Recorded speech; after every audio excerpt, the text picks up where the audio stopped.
What's up, Stat Family? Told you we was coming back with another. We got Jermaine O'Neal on Larry Bird, Michael Jordan, Reggie Miller, and the Malice at the Palace, and more. This is a live reaction. Make sure you hit that like button, hit that sub button, and comment below. Let's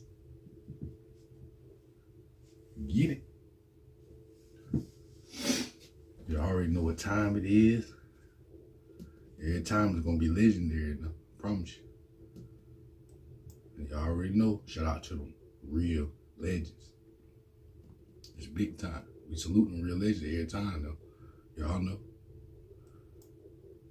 When we be saying it, we be for real though. Promise you. We don't just be talking. It be for real.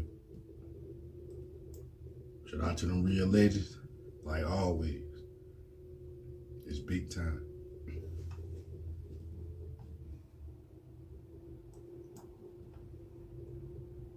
Let's get down to it early. We ain't gonna hold y'all too long.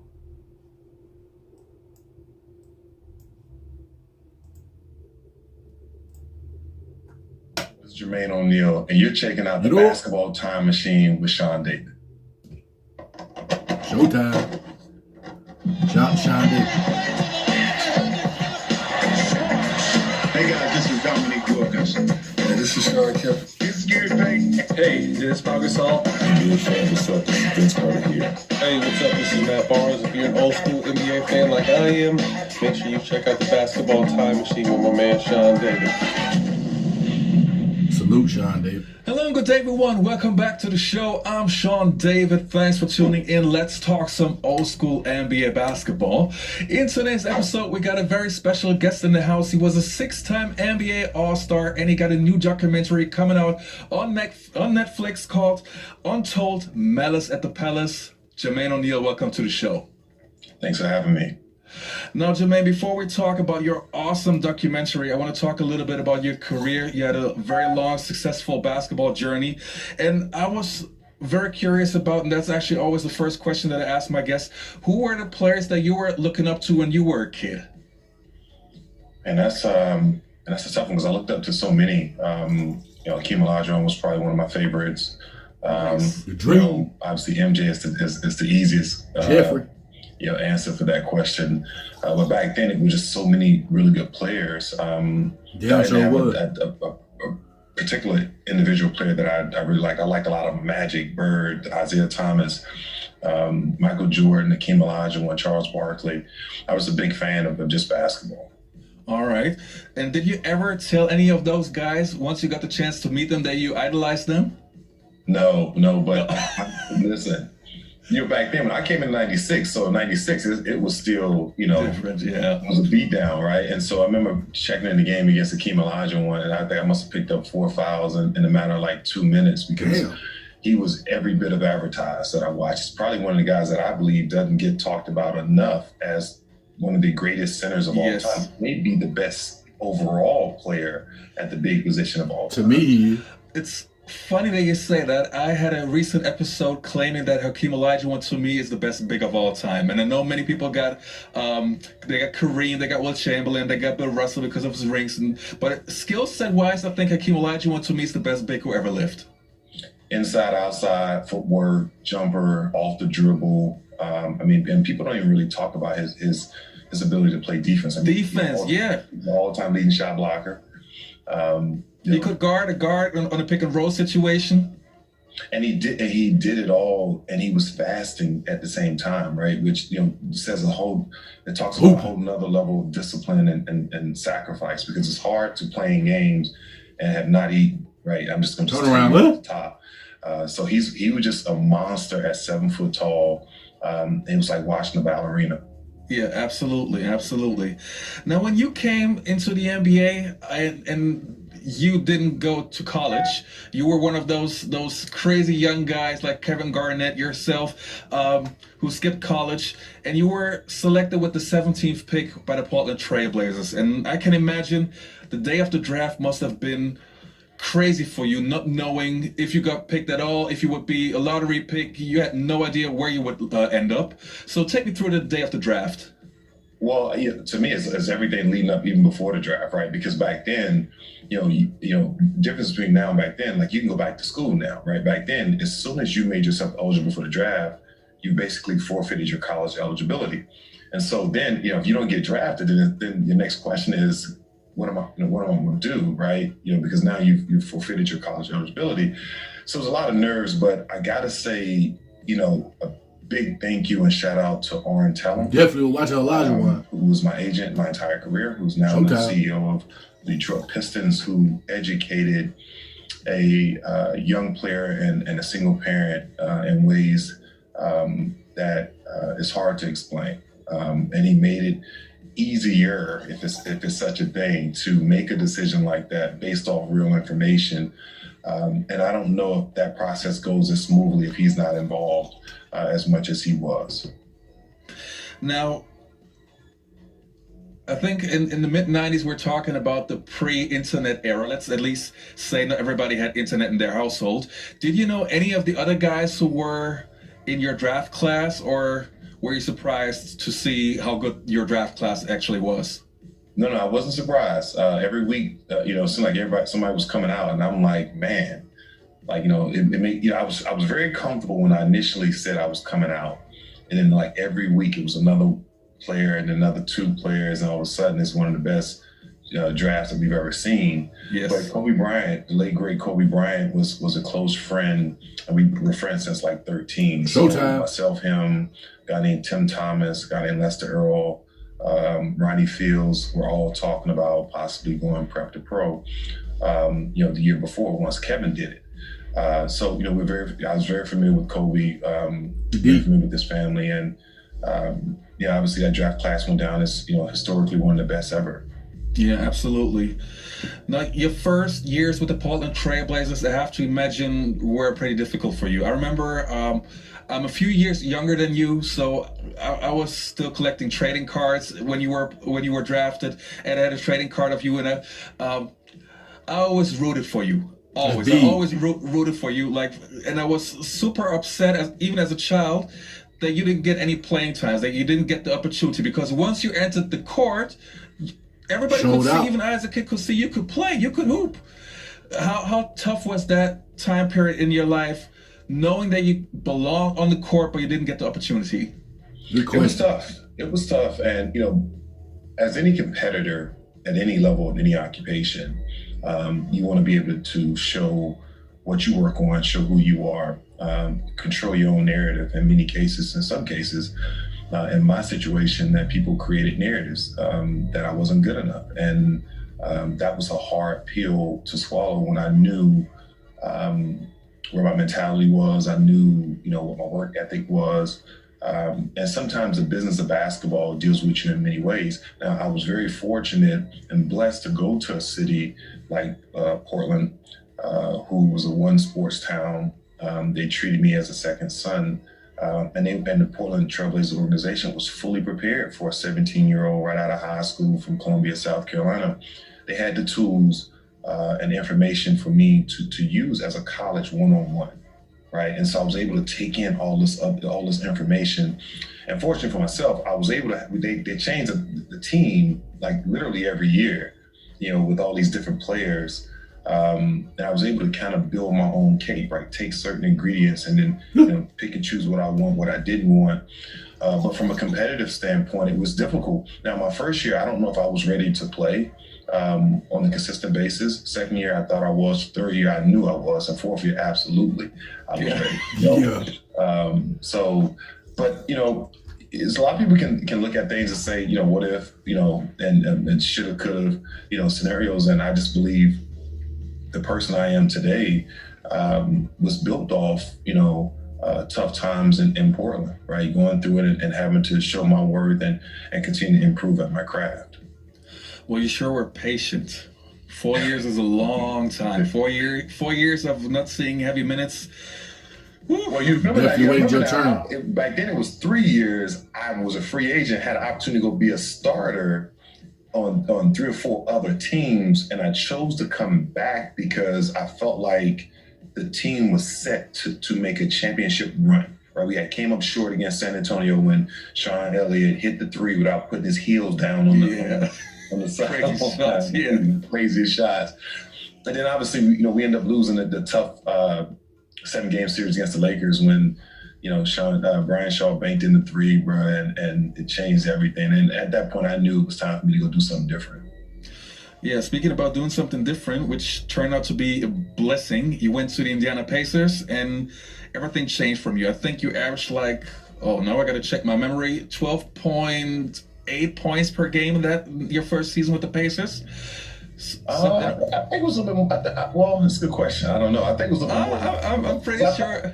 Did I win most improved that year? Oh my goodness. Yeah, I think so. The first year. Yeah.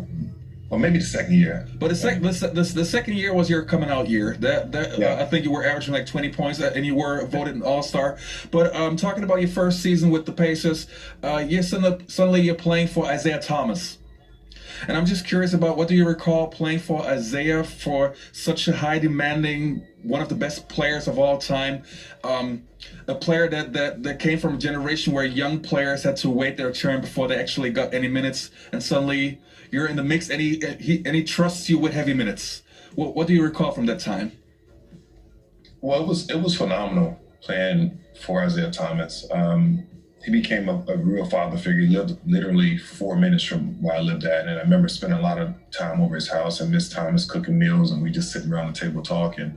But what people don't know, I ran into Isaiah, and this is before he even got the job. It was out in Oakland. That's how you run the floor right now. All-Star game.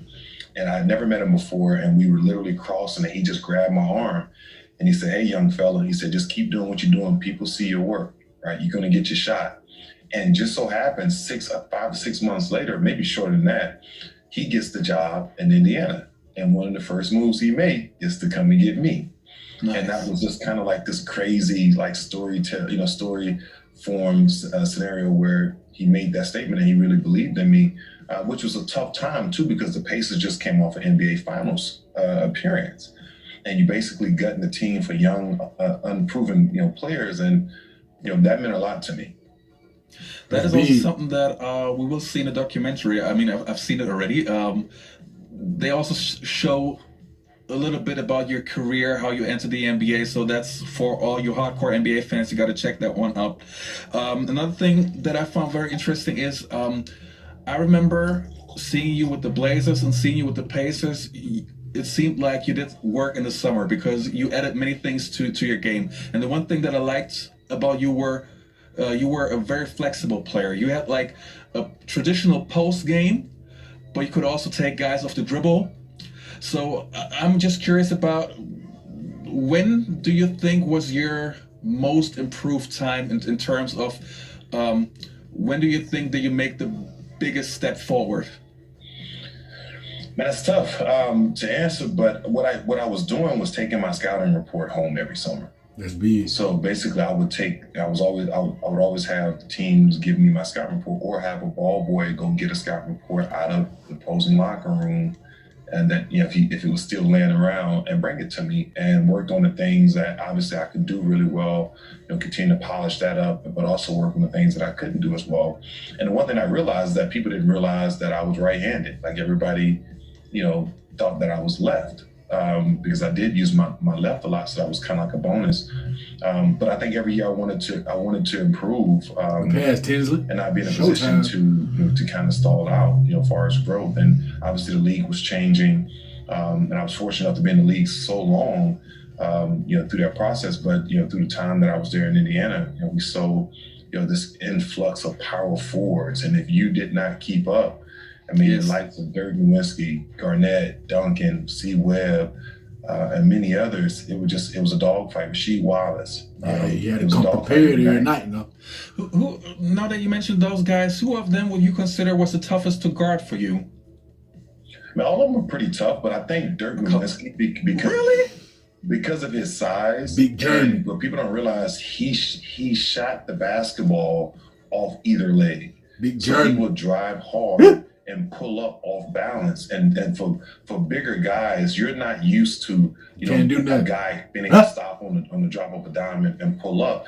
And his release was so high, it was hard to get to it.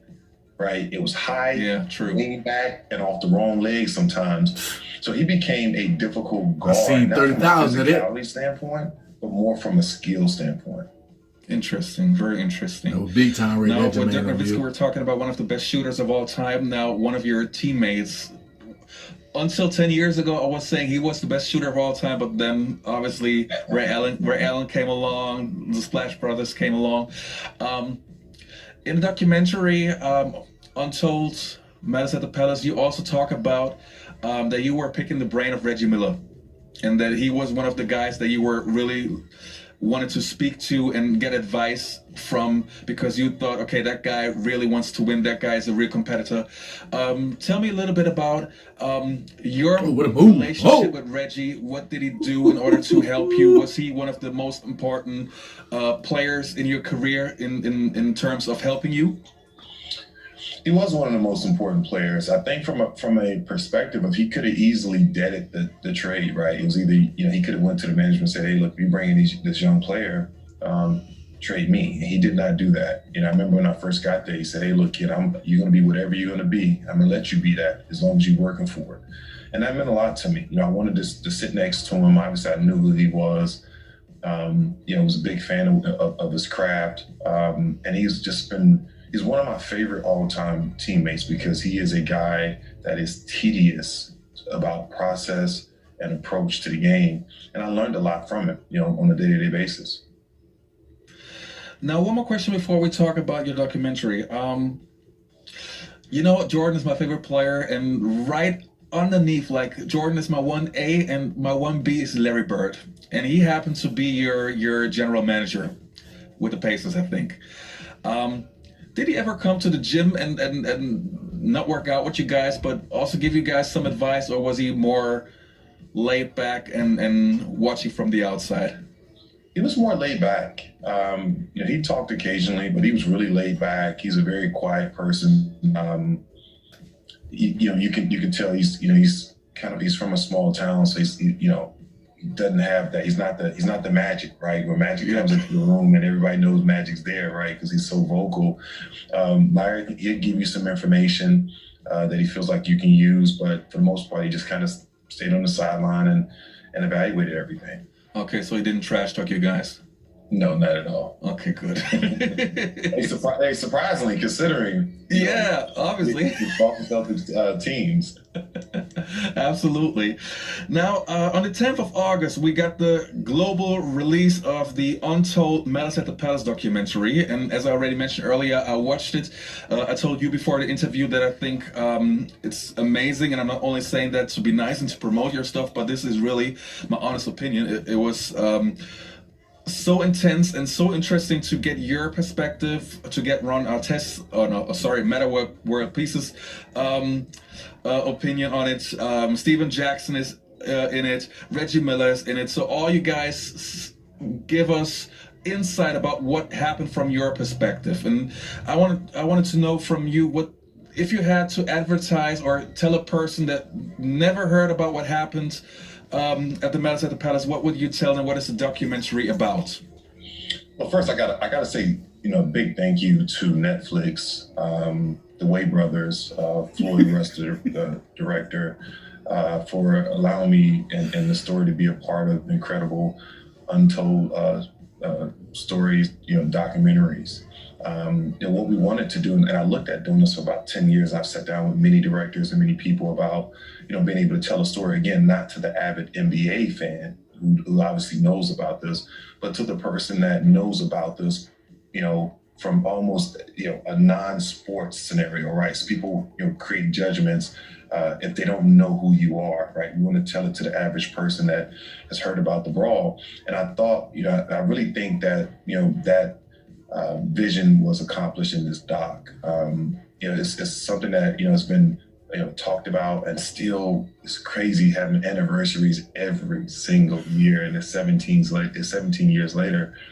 But we wanted to make sure that, we were able to have a conversation and talk about it from the people that were involved, because it was so much lost in that process. And what people don't realize, because they didn't hear from us, they thought we were guilty as charged, right? But the problem was that we could not say anything because this process went out almost 10 years later, right? We had criminal lawsuits that, so we had to be careful in what we talked about. And obviously, the criminal civil cases was a lot to deal with. So I'm very, very excited about this doc. It's more about closure than anything, because I'm tired of answering questions about what happened, right? But I feel like this doc is telling you exactly what happened. Another thing that I personally liked about the documentary was it seemed very, very honest. All of you guys were saying things that I did not expect, it didn't feel like you guys were trying to